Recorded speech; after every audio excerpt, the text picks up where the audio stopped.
All right, good morning. So this is the second lecture of week one. And I put a crime scene tape here so that I don't move around today. At least the audio is not going to be as bad as the first one. But later on, they're going to bring a microphone so that it's automatically connected to the laptop. I can move around. So we'll see how it works. But anyway, I'm recording it right now. Now, so first of all, are there any questions? Some of you had a chance to maybe think about it, look at it, do something, but are there any questions about what you may have done? Okay, fine. So here's the situation. We're going to be solving this problem. It's a classical problem that you have a plate with a hole in it, and you're pulling it on both sides, okay? Now, in real life, of course, a lot of things, there are a lot of parts like that, except that they're not nice little boxes with a, necessarily nice little rectangular boxes. But if you're far away from that hole, if the plate is big enough or the hole is small, same effect, then it really doesn't matter how you apply that load. You could have gripped the ends and pulled it with your hand, holding it like that, tightly. Or you could have put a hook on it, somebody attach a rope to it, somebody pull it on this other side, somebody else pulls on it. At those locations, these are different. Close to those the places where you apply the load, they're different. Things are different. But close to the hole, as you go far away from the end, it makes no difference.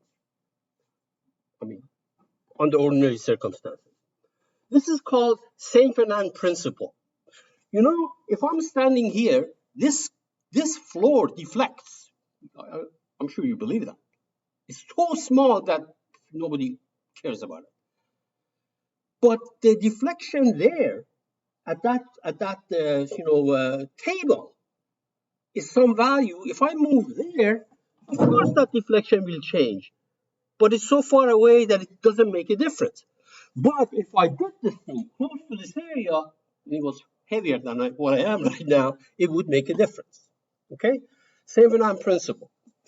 Now, I'm going to solve this problem 4 different ways. First of all, the simplest one is to recognize that this block, if you thought about it, cutting it into 8 pieces, lengthwise, vertically, and horizontally, the 8 pieces effectively behave the same way because of symmetry. You can see that. 8 pieces. So the simplest, the easiest, I shouldn't say the easiest, the most basic unit that we can solve, we can model and solve, is the one at the bottom right corner. I say 1/4, the one on the top, 1/8.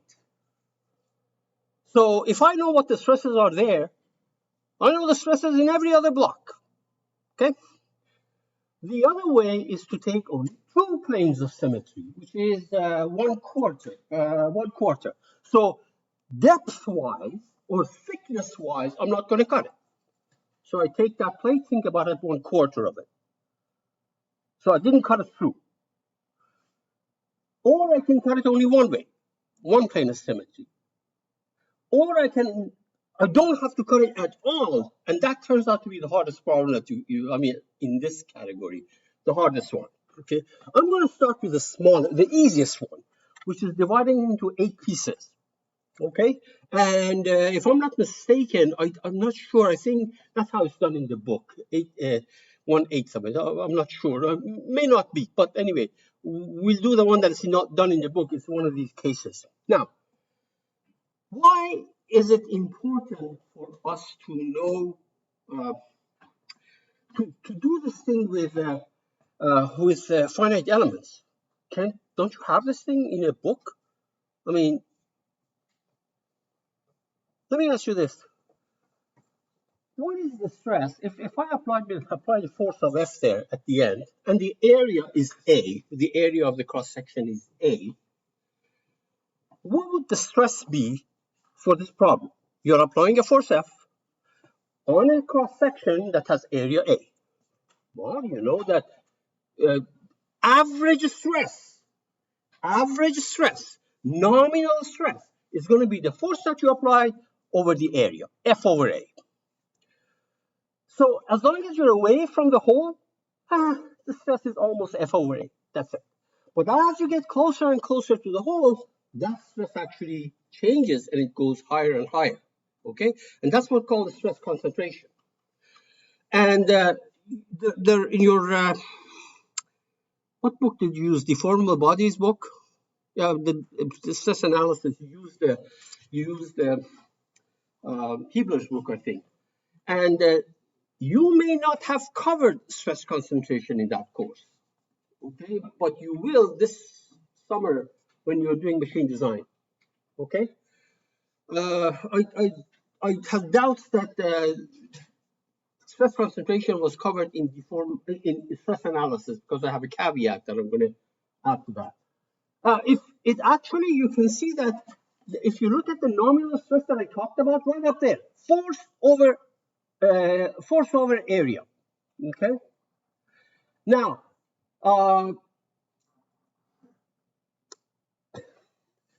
at that end. Okay.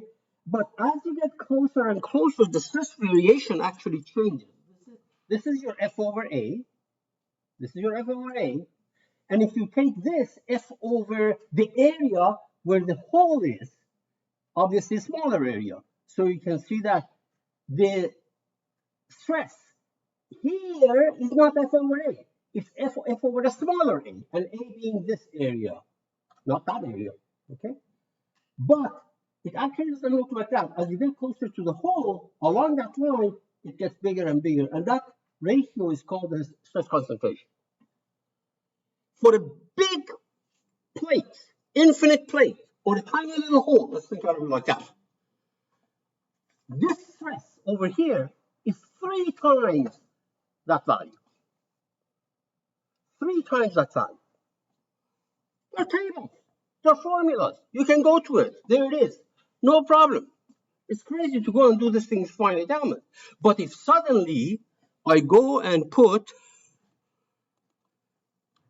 another hole here, a fillet there, a rectangular, cutout there, there are no formulas in books.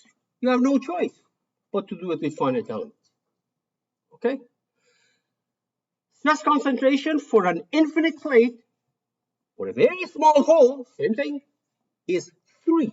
You think that you're applying F over A at that end, but actually at the hole, it's feeling it as 3 times F over that reduced cross section. Don't even take F over A, because on that cross section where the hole is, the area is not A anymore. It's a reduced area. But if you divide it by that reduced area, that is going to give you an average stress, nominal stress at that section. The actual stress at the top of the hole is 3 times that. So imagine if you ignore that, you design it for F over that area without the hole, you're off by a factor of 3. Okay. Let's start with making this model, and then we're going to cut it 3 ways. So I will do this 1/8 model first. Okay. Any questions? All right. Let's start with the part. File, new. I don't know what analysis. That's fine. Let's kill this thing. File, new, part.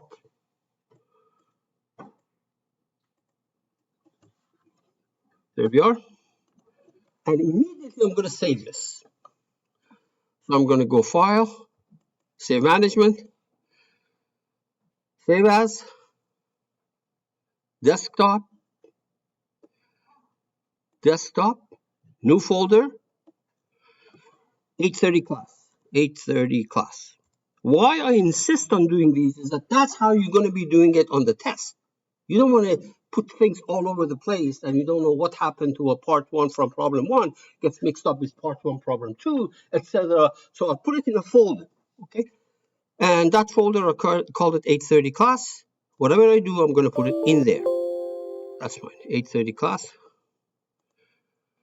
Good. I didn't change the name. I left it as part 1. As long as you don't get confused when you have multiple parts, that's up to you. Okay. Now dimensions.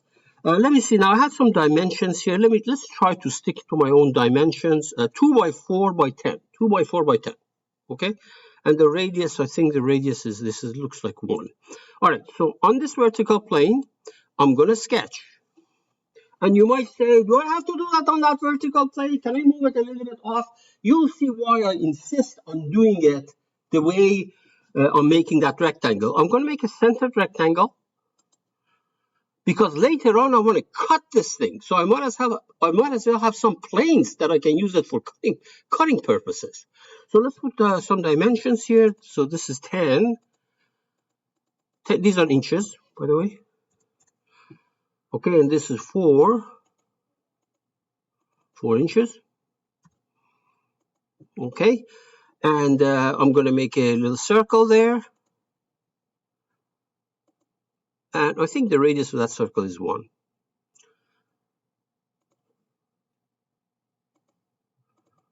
Could be 0.5, I don't know. Come on. Syntax, okay. I'll make it 0.5 because it looks like more like 0.5. Obviously, we're not going to let you to decide. We're going to tell you, and I can't remember what the dimension was. So this looks more like it. And exit. And then pad it. Where is the pad? I can't find the pad. Do you see it? It's not there. Where is it? You see? Where's the pad?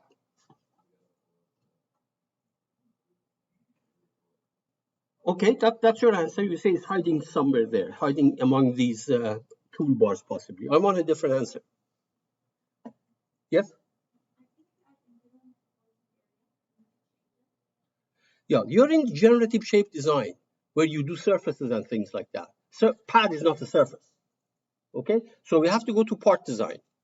So we go to start, part design. Where is the part design? Part design. Notice all these things change and you get your stuff that is look three-dimensional. For example, right here, pad, that sketch. And because later on I want to cut this thing in the middle, I'm going to do symmetrical pad on both sides, okay? So it's called the mirror extent.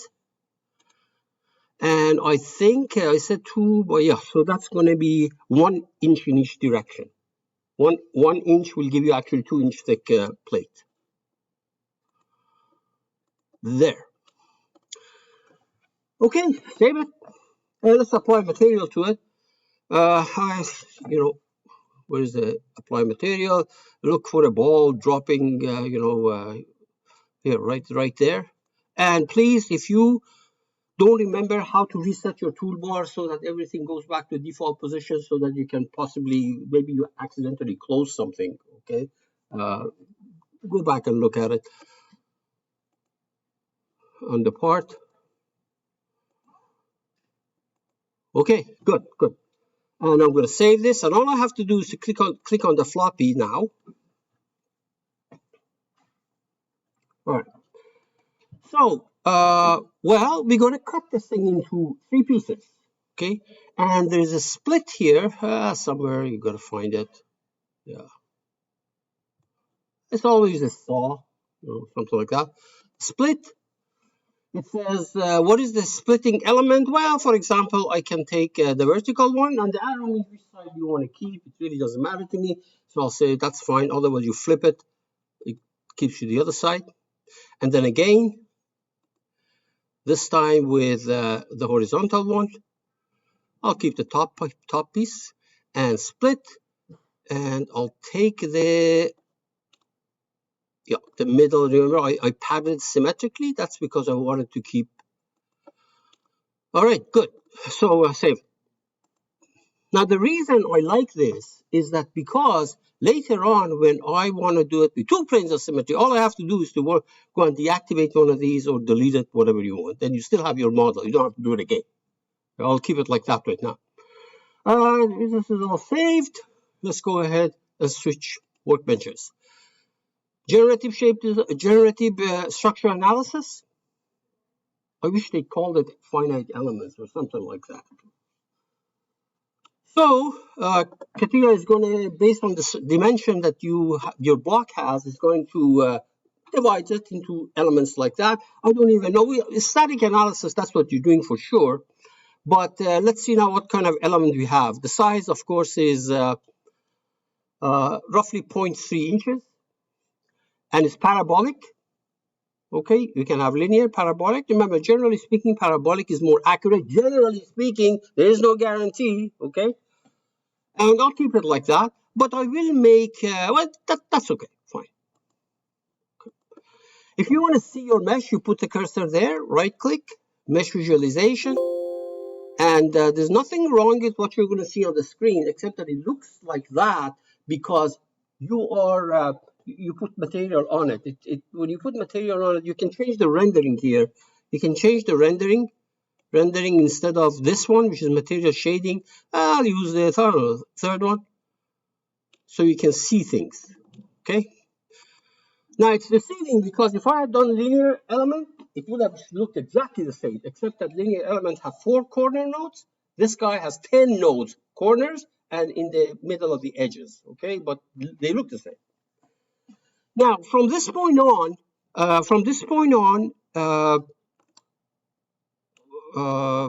have to hide this because there's nothing that can be done when the mesh is on the screen.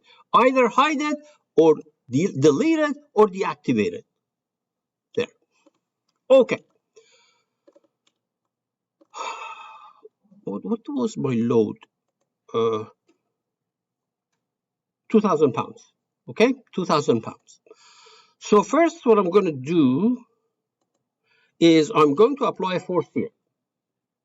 Okay, so here's the distributed force on the load. Load has all the forces and pressure and stuff like that that causes deformation. So the second one, I'm going to select this. And in the direction Y, I'm going to put 2,000. Take this out.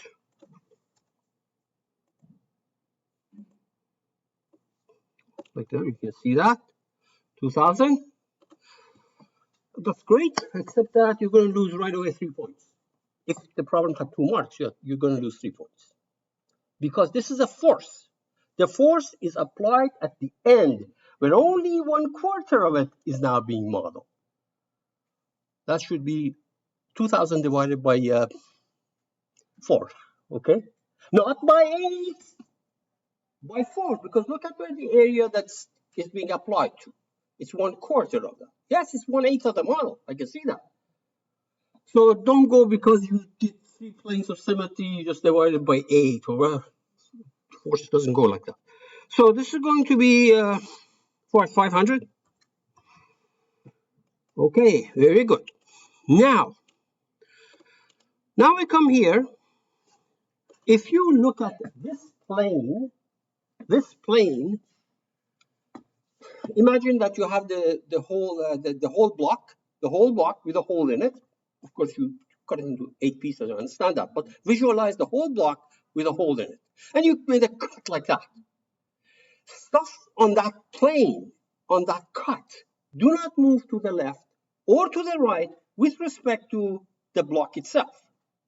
It just stays on that plane, as if that cut that you made is actually you created a roller. Because this thing, yes, it deforms, I understand, but stuff on that vertical plane doesn't go anywhere.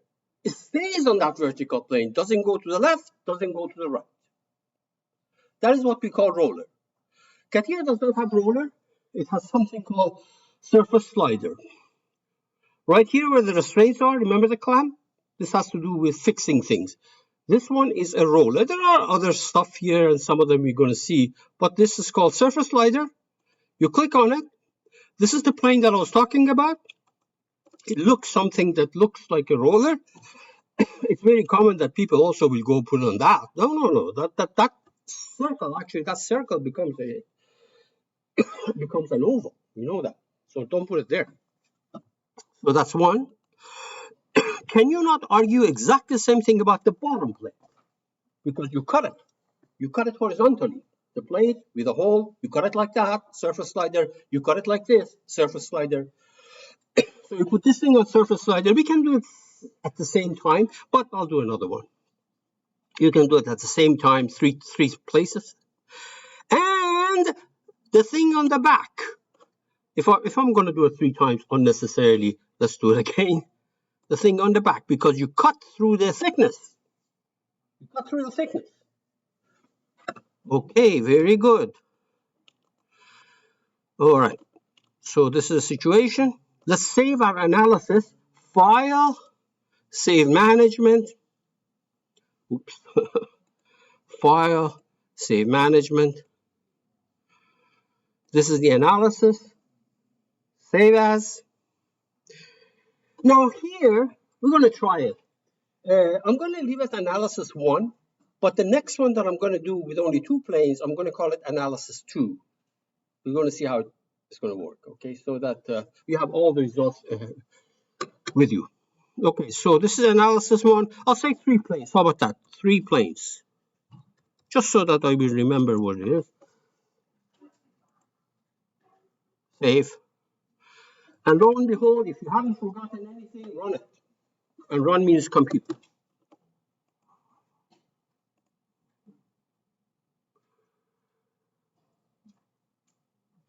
Very good. Don't worry about this message. You get it very often. It's not wrong. It's not saying anything that's wrong. It's just ignore it. It's not a good idea to ignore all warnings, but this particular one, you can just ignore. Okay, so that's it. Shall we look at the deformation? There we are. Okay, can we analyze it? Well, animate it, analyze it. It looks like that. It looks good. That's all. Means I didn't make any gross mistake. If this guy was going up or sideways, obviously there's something wrong. Now look at the numbers. Displacement. If you want to know displacement, with numbers, right there. Do I want to contour? Double click.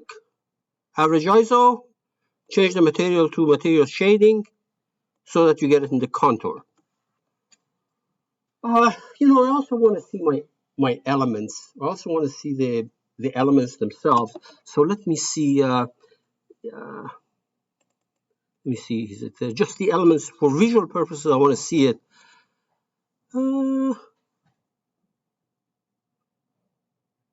Okay. Let's do the following. I can't remember. Don't worry about it. It'll come to me at the end.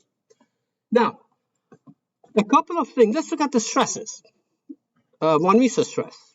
You can also, by the way, plot component of stress, any component of stress that you want. You can do that.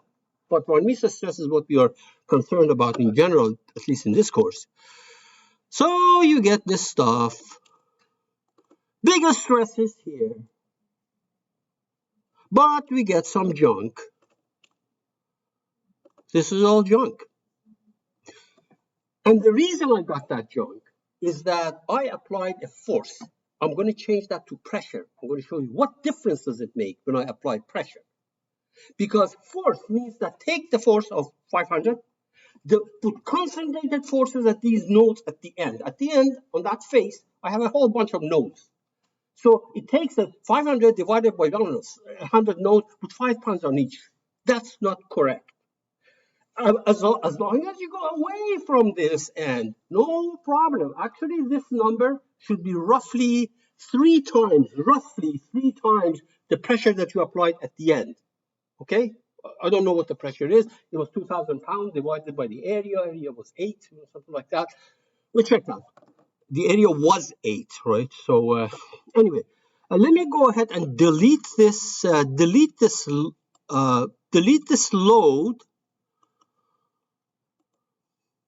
Okay, and this time apply pressure. So where's the pressure? Right there. It was this. Remember, it was 2000 over 8, 2000 over 8, or 500 over 4. It's the same thing, 125 psi. Okay?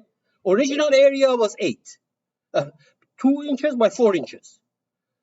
But I cut it into 4 pieces that way, so the area became 1/4, which became 2. No, 8 divided by 2. And now I apply 500 on that 2-inch area. So that should be 250, right? 250. Is that right? 2000 over 8, 250. Pressure negative 250. Negative because any tensile pressure must be negative. Otherwise, it compresses by convention into the part. Okay, so it's the same problem, except that instead of pressure, force, I apply pressure.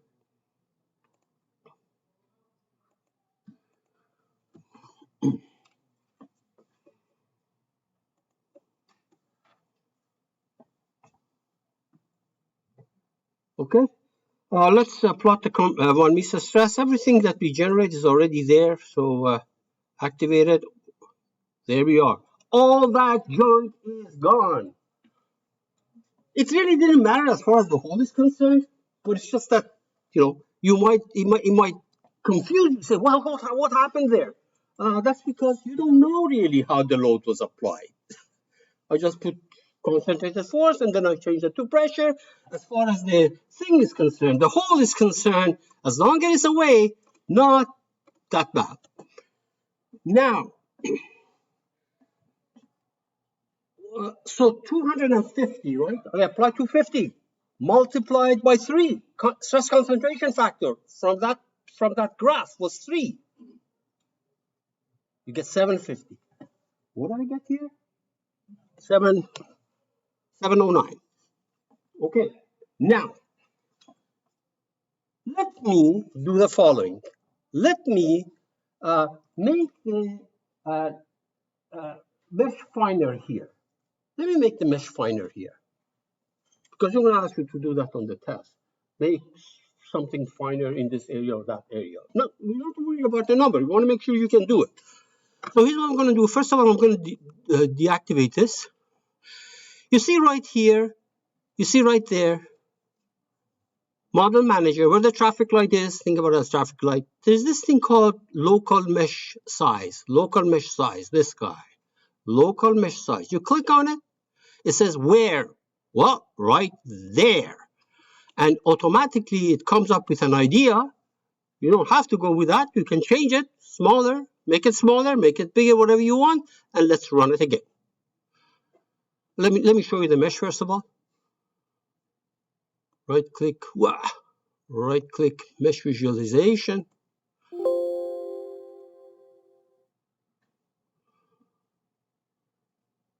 Let me change the rendering. There. And now let's run it and see what the value of the stress is in that place. Because you need a finer mesh where stress contours are very closely packed. Very closely packed means things are changing very rapidly. To resolve that rapid change, you need a fine mesh there. You make a fine mesh at that end, makes no difference. Of course, you can fly with a cannon too, make everything small. That's nuts. There's no reason to do it away from the hole.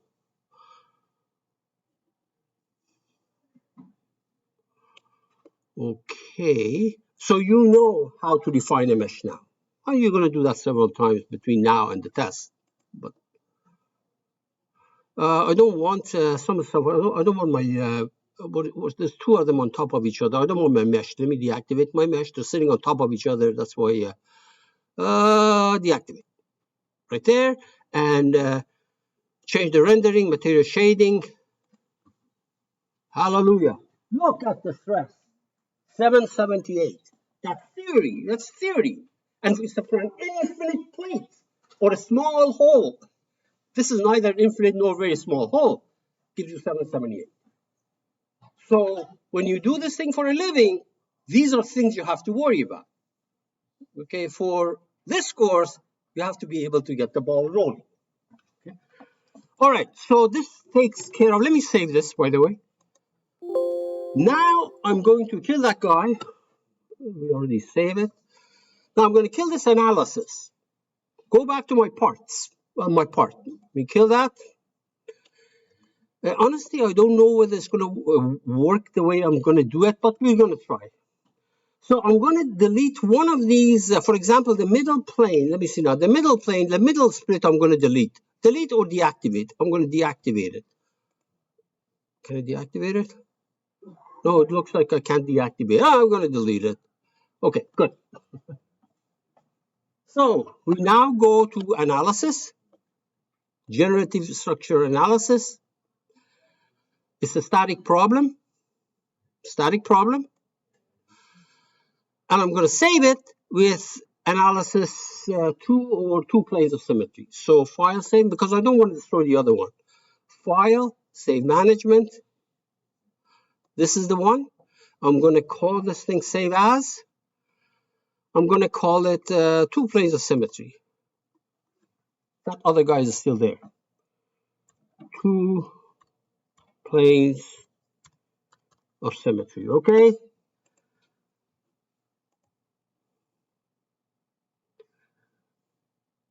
Hopefully it's going to be okay. I don't know. I've never done, because I always got rid of the other one and just did the next one.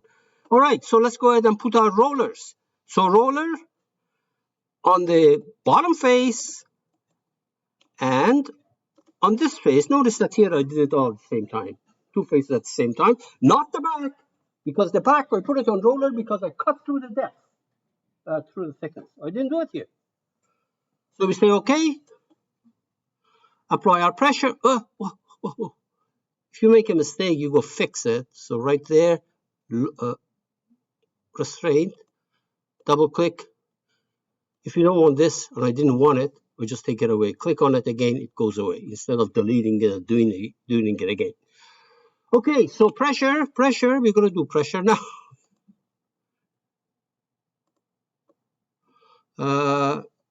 Don't change this. That's the same pressure. If it was force, it would be 1,000 pounds. Say okay. We're going to run it.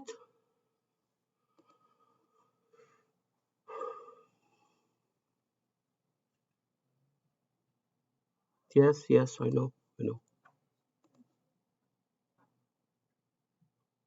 Now, this local mesh, I don't know whether it's still there or not. Okay, by the way, we can check that, but I don't think the local mesh is there. But that's, yeah, look. But gee, I want to show you that message. Let me do this. I'm going to show you that message again. I'm going to show you that, because that is the one that you're going to see between now and June 17, probably 100 times. So because I closed that, let me make a slight change here and then run it again. So instead of making my minus 250, I'll say, I don't know, 251, minus 250.05. Okay, something like that. The only reason I'm doing this because I close that window and I want to get it back again. This will not make any difference. Huh? Okay, there. This is your worst enemy, because it says, I can't solve your problem. There's something wrong with it. So if you know what the issue is, now I close it. If you know what the issue is, go fix it. If you don't, maybe if you plot the deformation, notice that it allows you to plot the deformation, but not the stress. Because they don't want you to, when you're working on a project for the salary, they don't want you to have a stress here and go and plot it, thinking that everything went well, no problem. Stresses are garbage.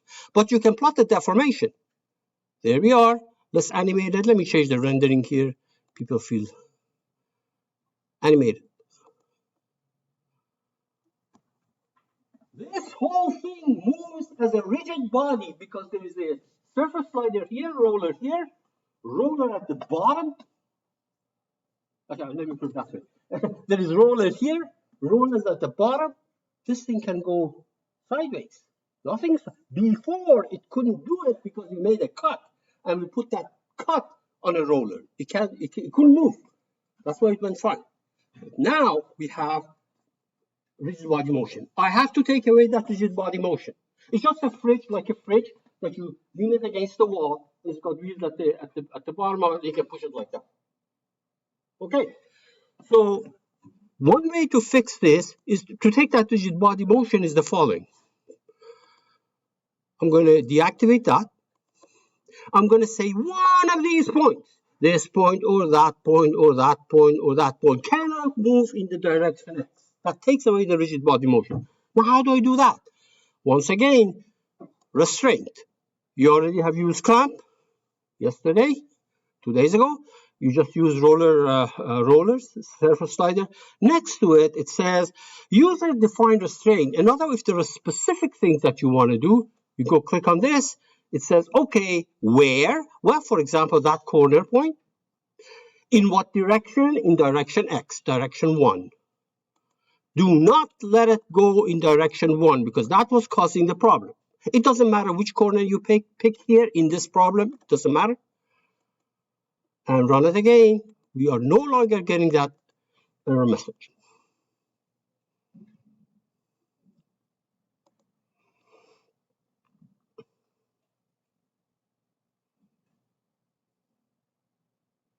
By the way, remember, I didn't do local mesh refinement. Okay, so don't expect to get 778. You know, but it's going to be around 700 probably. Look at the 1 meter stress. 1 meter stress. Okay, there we are. Oh, actually, I was lucky. 780. I did 780. There's no guarantee. Okay, so and you want to change the rendering. There we are. Okay, right there. All right. Yeah, I still can't remember how you get the elements showing up too, but don't worry about it right now. All right, so let's save. We already saved it on the 2 planes. Okay, so let me save this. I just want to check it. I want to bring that analysis 1, see whether it works or not. I'm a bit concerned because let me kill this file. Well, let's go open it from here because I deleted that thing, that split. I don't know whether, if in doubt, don't do things like this. Just go ahead and create another part or rename your part and delete it. Okay. This was three planes, right? So let's open it.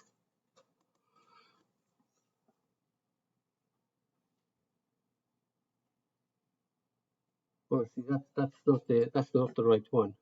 This was analysis 1, right? 3 planes, but it came out with the whole thing. There are ways of doing it. I don't remember. Okay. Look, what I said is that if you want to do a different model, 2 planes of symmetry, don't keep that part as part number 1. Save it at part number 2 and go delete it there, because you can see what happened. That's what I was afraid of. Don't worry about it. These are things that you have to worry about on the test. Literally, you have to be on the test. Okay, so let me kill this. Let's go back and delete the second one. Okay. This one, for actually, you know what? Let me undo this, because the one in the book, I think I've deleted this guy. Yeah, I think that's how it's done in the book. Okay, so everything's the same. So you go to generative structure analysis.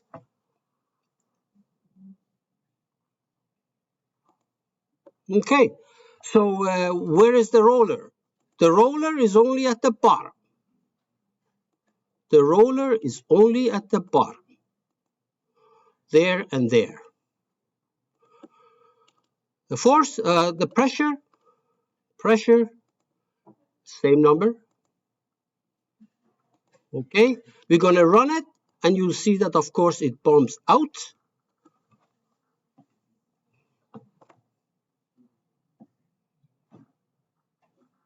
Don't worry about that. Okay, Uh, can you tell me what is wrong? Well, let's plot the deformation, and let's just so that you can see it better, right there. You can animate it. It's just like you have a fridge and you put it on the ground right there. That's not the here. You take the seat. You can just move it around. You can just move it around completely. So we have to take away that rigid body motion in two directions. Okay. So I'm going to say fine. I know what to do. Maybe. So I go here. Deactivate it. First of all, deactivate the mesh. Yeah, deactivate the mesh. Deactivate. Yeah, that's good. So first of all, go to user defined restraint. This point, we're going to pivot it so that it doesn't go in X or Y. Okay, X or Y. But then it can still hinge around that point if we just left it like that. So one point, don't let it go in X. You have to be a little bit careful here. Just watch this. This point, this corner point, you have a choice. You have a choice between X or Y. Would you fix it in the direction X? If you fix these 2 points in the direction X, that length, the thickness of this cannot change. Because look, this point doesn't go in the direction X. This point doesn't go in the direction X. So that length doesn't change. Can't do it. You have to do it in direction Y. So that gives it the freedom of becoming thinner, Poisson ratio effect. So that's going to be direction 2. Because it's so easy to just go ahead and say, oh, one of them is 1, the other one is 2 directions, the third one is going to be next one that I'm going to do in 3 directions. But you have to be careful on what you're doing.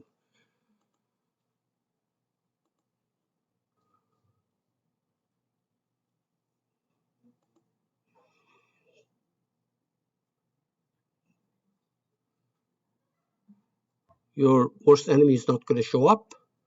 Your depth deflection. There we are. Okay. When you ask CATIA to help you figure it out, CATIA says, hey, you're giving me a problem that this deflection is infinite, rigid body motion. So in order for me to help you out, I'm going to scale it down. So reduce that motion that didn't take place by a factor of 10,000. And it keeps it like that. That's why it's moving. You can't see it because the scale has been automatically reduced in CATIA by a factor of 1,000 because of your request the last time. So what you do to set the scale, here is it's called amplitude magnification. Set the default. See, it made it that many times smaller because it was going to infinity. So just say default. I don't like that. We're gonna have to fix this. I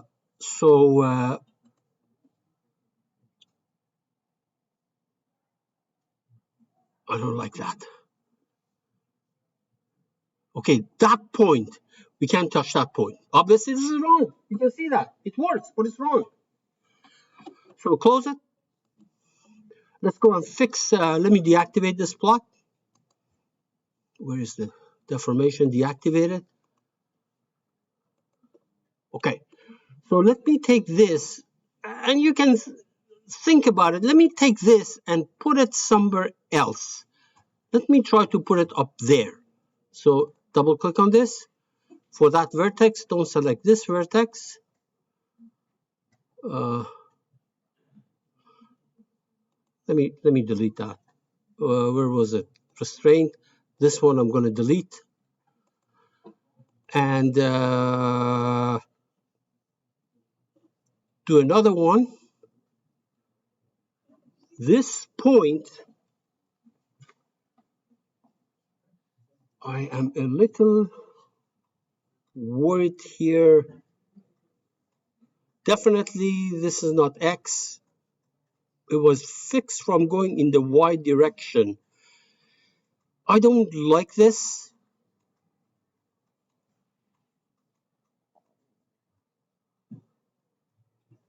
But I'm going to try it. I'm going to try it, but I don't like it.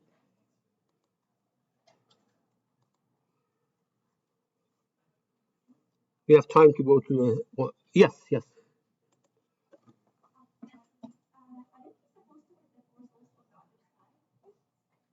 Oh, that's what was the problem was. Because the first one would have been okay. I didn't put a force on the left side.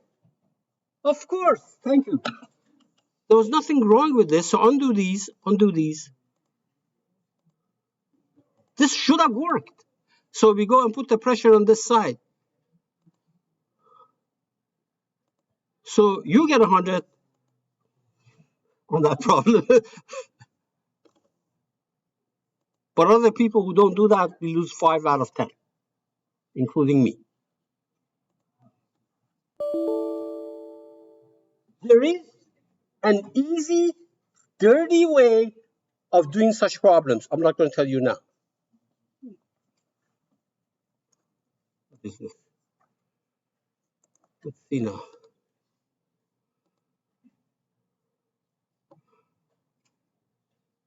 I don't know what that message was.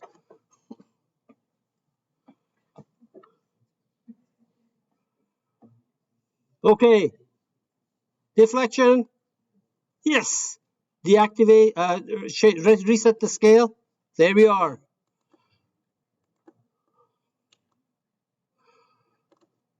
Right? It's supposed to switch. And it does. Finally, I'm going to do it last one. No planes of symmetry at all. So cancel that. You know, saving the right way of doing it. Okay, we kill this. Man, I'm so embarrassed.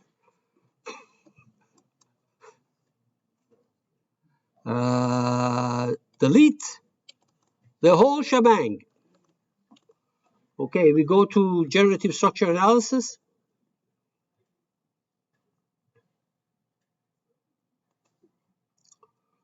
Okay, put the pressure. Let's not forget to put the pressure first right there.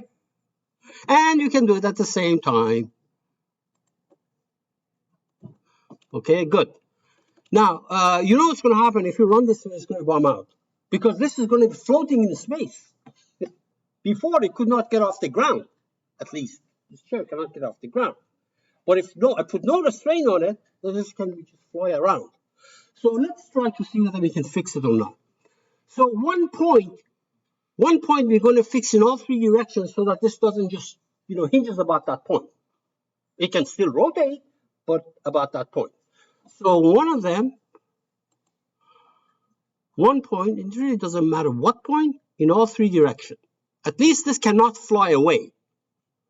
Okay. We take another one fixed in 2 directions. This, for example, let's uncheck that. Let's fix it from going in upward, that's for sure, upward, in the direction 3, and in the direction 2.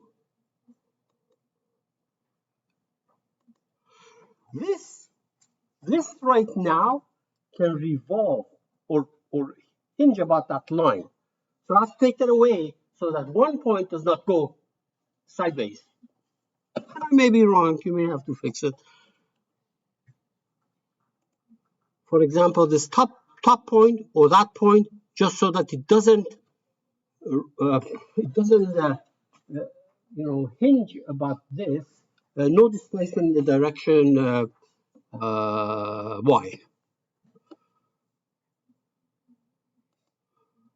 I may be wrong. I don't know. I put the pressure there. Okay.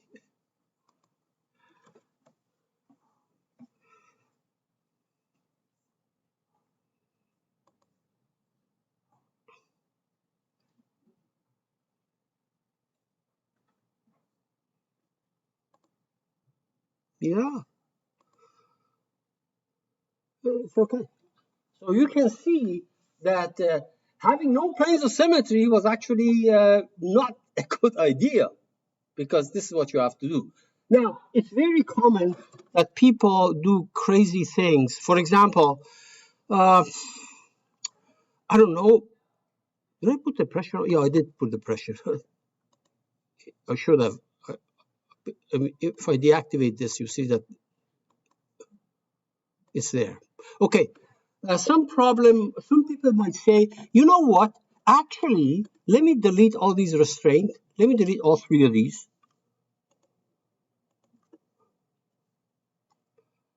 Let me delete this. Let me delete the load on both sides. I don't want it on both sides. So for example, just one side. You're almost done. Okay, you just put the pressure on this side. Can I clamp this end?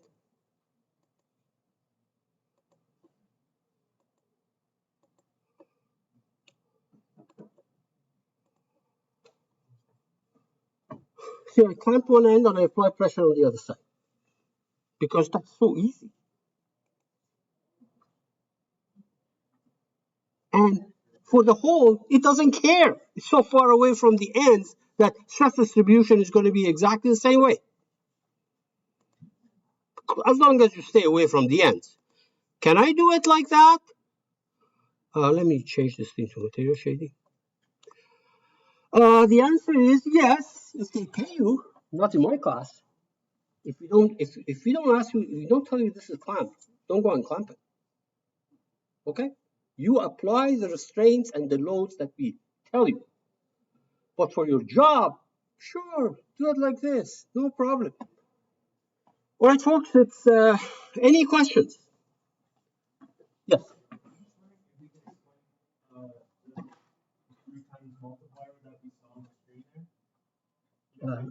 Oh, yes. Okay. Yes. So let's go back to this. Let's go back to that plot. Okay. So if you look at this expression, it says K peak, K peak, K peak, because we know that things are going to fail at that hole. I hope you agree with that. K peak is equal to stress concentration factor times nominal. Now the nominal is this number, not the F over A at the end, okay? Because the average at that section, okay? So what we need to do is the stress concentration factor from this table. This graph, there's a formula too, but this graph gives you the value of the stress concentration factor in terms of the diameter, for example, of the hole. If it's a tiny little hole, diameter is 0. That's why we get a factor of 3. Okay. Anybody? Any other questions? These are favorite questions for me on the test. Simple question. I mean, you can go ahead and run it. You can go ahead and make this thing, run it, and see what the stress concentration factor is. But that takes time. That only half an hour to answer questions. 2 hours to do problems. Half an hour to answer a question. Anyway, so fine. If there are no questions, see you tomorrow. See you tomorrow at 8:30. Remember, you don't have to come. All you have to do is to show up at 9:30. You know what your problem is. All you have to do between 9:30 and 10:30 and 11:20, show up and tell the GA that you have done it between 10:30 and 11:20, right? But we don't know whether you were there or not.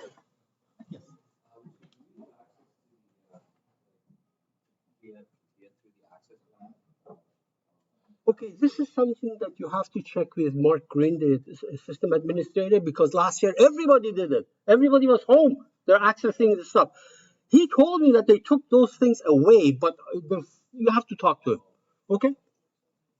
All right, folks. See you tomorrow.